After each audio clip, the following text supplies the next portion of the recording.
Baik, sebelumnya Assalamualaikum warahmatullahi wabarakatuh. Yang terhormat, Dr. Muhammad Fahri SPP, FISR, sebagai dosen pengampu mata kuliah manajemen dan kepemimpinan, dan juga teman-teman mahasiswa yang menyaksikan. Sebelumnya izinkan kami untuk mempresentasikan mengenai dasar-dasar kepemimpinan yang dibawakan oleh kelompok satu, yang beranggotakan diantaranya. Saya Siti Nur Azizah. Saya Secila Aida Rahman. Dan saya Tania Nisrina Putri. Selanjutnya outline yang akan kita bahas pada pertemuan kali ini. Yang pertama ialah definisi dari kepemimpinan itu sendiri, teori kepemimpinan, tipe dan gaya kepemimpinan, dan yang terakhir karakter kepemimpinan. Selanjutnya saya akan menjelaskan mengenai definisi terlebih dahulu. Pengertian yang pertama di sini ada pengertian kepemimpinan sebagai atribut atau kelengkapan suatu kedudukan. Sebagai kepemimpinan sebagai atribut yang dimaksud adalah suatu jenis khusus hubungan kekuasaan yang berdasarkan anggapan dari anggota kelompok itu sendiri bahwa seseorang dari anggota itu memiliki kekuasaan dan kemampuan untuk menentukan pola perilaku dan aktivitas anggota kelompok yang lain. Yang kedua, ada pengertian kepemimpinan sebagai karakteristik seseorang menurut Gibson dan kawan-kawan pada tahun 2000. Yang itu kutipannya adalah leaders are agents of change, persons whose act affect other people more than other people's act affect them. Atau yang artinya pemimpin ini merupakan agen perubahan atau seorang membawa perubahan dan orang yang bertindak untuk mempengaruhi orang lain lebih daripada orang lain yang mempengaruhi dirinya sendiri. Yang terakhir, ada pengertian kepemimpinan sebagai perilaku menurut Sweeney dan McFarlane pada tahun 2002. Dalam kutipannya yaitu leaderships involves a set of interpersonal influence process. The process are aimed at motivating subordinates, creating a vision for the future, and developing strategies for achieving goals. Yang dapat diartikan bahwa kepemimpinan ini tuh melibatkan seperangkat proses pengaruh antar orang. Jadi di mana seseorang ini bisa mempengaruhi orang lain untuk mencapai tujuan yang telah disepakati bersama. Selanjutnya ada teori-teori kepemimpinan. Teori kepemimpinan ada tiga, yaitu teori genetis, teori sosial, dan teori ekologis atau teori lingkungan.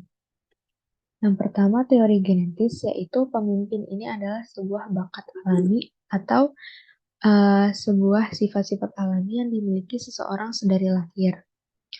Dan bagaimanapun keadaannya, takdirnya ialah menjadi seorang pemimpin. Dan teori ini juga dianggap sebagai teori deterministis dalam ilmu filsafat. Selanjutnya adalah teori sosial yang bertentangan dengan teori genetis, di mana teori sosial ini berpendapat bahwa pemimpin ini didapatkan melalui kemauan sendiri dengan proses pendidikan dan juga dibentuk dan diasah kemampuannya sehingga menjadi seorang pemimpin. Jadi menurut teori sosial ini pemimpin itu tidak dilahirkan melainkan dibentuk dan diasah dan melalui serangkaian proses. Yang terakhir ada teori ekologis atau teori lingkungan, di mana ini adalah gabungan dari teori genetis dan teori sosial, yaitu pemimpin dilahirkan dengan bakat-bakat alami, namun didukung juga oleh proses pendidikan dan juga pengalaman, yang kemudian disesuaikan juga dengan perkembangan lingkungan tersebut untuk menjadi seorang pemimpin. Baik, selanjutnya ada tipe dan gaya kepemimpinan yang akan dijelaskan oleh Siti Nur Azizah. Baik, terima kasih kepada Tania. Di sini saya akan menjelaskan tentang tipe dan gaya kepemimpinan.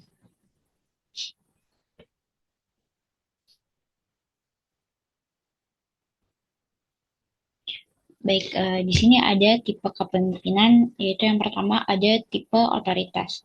Tipe otoritas sendiri itu yaitu di mana pemimpin ini tuh eh, memiliki kebijakan atau peraturan yang telah ditetapkan tanpa adanya komunikasi atau tanpa adanya eh, eh, pemberitahuan terhadap anggotanya yang lain. Jadi pemimpin ini tuh semua yang dia inginkan atau semua yang dia perintahkan tuh harus dipatuhi atau bersifat mutlak. Lalu di sini ada tipe kepemimpinan paternalistik, yaitu di mana pemimpin ini bersifat atau berperan sebagai bapak yang sifatnya itu melindungi anggotanya yang beliau anggap ini sebagai anak-anaknya. Dan tipe ini tuh layaknya tempat bercerita atau tempat bertanya oleh anggota-anggotanya yang lain. Jadi tipe ini tuh sangat menjunjung nilai kekeluargaan. Lalu yang ketiga ada tipe karismatik, di mana tipe pemimpin ini tuh tipe pemimpin yang sangat uh, mengandalkan karismanya atau kekuatan energi daya tarik yang ada di dalam dirinya. Nah, dari tipe dia ini tuh bisa mempengaruhi atau uh, bisa mempunyai banyak pengikut gitu. Jadi tipe ini tuh tipe yang banyak dikagumi oleh orang-orang.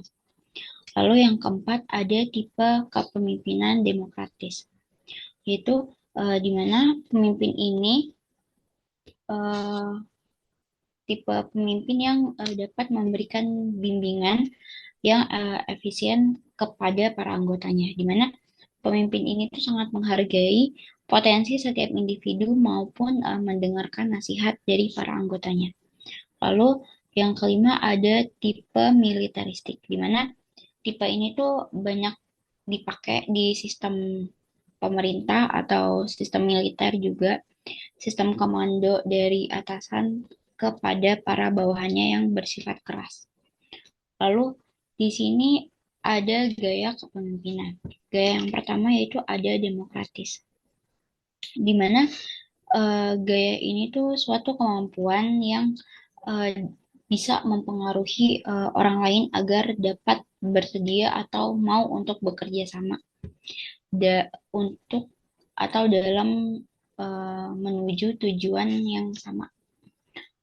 Lalu yang kedua ada gaya delegatif, di mana gaya delegatif ini memiliki ciri-ciri yaitu pemimpinnya ini tuh jarang untuk memberikan arahan kepada anggotanya. Jadi pemimpin ini tuh gaya dari kepemimpinan ini tuh selalu semisal ada suatu masalah atau keputusan, dia ini akan memberikan kepada anggotanya untuk memberikan keputusannya gitu. Jadi tidak ada, jadi pemimpinnya itu tidak ikut campur lah gitu. Jadi dia tuh kayak memberikan semua uh, kepercayaan kepada anggotanya. Cuman dalam sisi negatifnya tuh seperti lepas tangan gitu.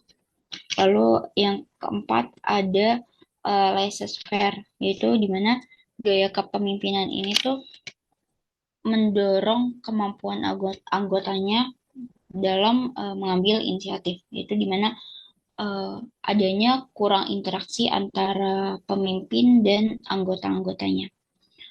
Lalu yang terakhir atau yang kelima di sini ada gaya moralis, sorry, di mana gaya kepemimpinan ini tuh pada umumnya mereka pemimpin yang hangat, sopan, dan juga mereka tuh mempunyai empati yang besar atau tinggi terhadap segala permasalahan atau segala sesuatu yang dihadapi oleh para anggotanya. Sekian penjelasan dari saya kembalikan kepada Tania.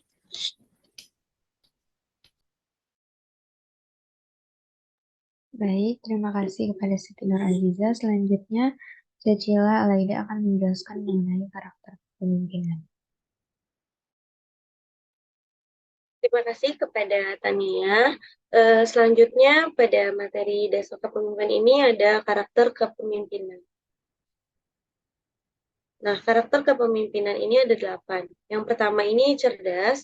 Seorang pemimpin ini memang harus cerdas, karena dengan kecerdasan ini, seorang pemimpin ini akan bisa lebih cepat dalam menyelesaikan suatu permasalahan.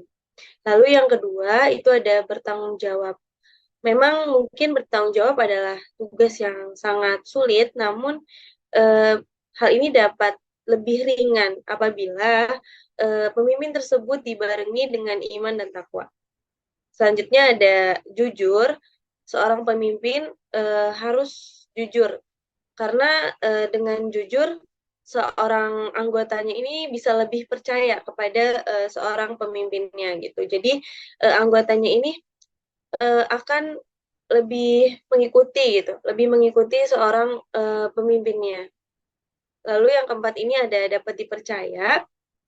Dengan seorang pemimpin yang dapat dipercaya ini mampu untuk membuat si pemimpin dan anggotanya ini saling percaya dan tidak ada kecurigaan di dalamnya.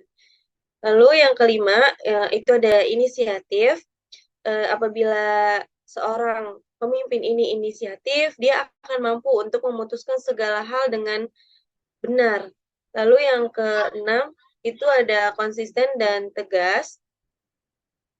Nah, seorang pemimpin ini harus memiliki sifat yang konsisten dan tegas dalam menjalankan aturan dan kebijakan yang berlaku.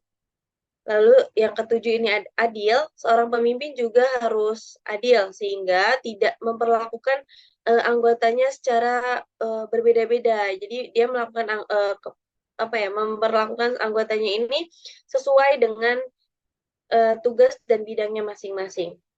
Lalu yang terakhir ini ada lugas. Seorang pemimpin ini harus lugas sehingga mampu untuk menjelaskan pemikirannya ini secara langsung dan tidak bertele-tele. Sedih next. Lalu selanjutnya ini ada sumber-sumber yang kami pakai untuk pembuatan PPT. Mungkin dari saya sekian. Terima kasih. Saya kembalikan kepada Tania. Baik, sekian presentasi yang dapat kami sampaikan pada kesempatan kali ini. Kurang lebihnya mohon maaf, mudah-mudahan bermanfaat. Wabillahi taufiq wal hidayah. Wassalamualaikum warahmatullahi wabarakatuh.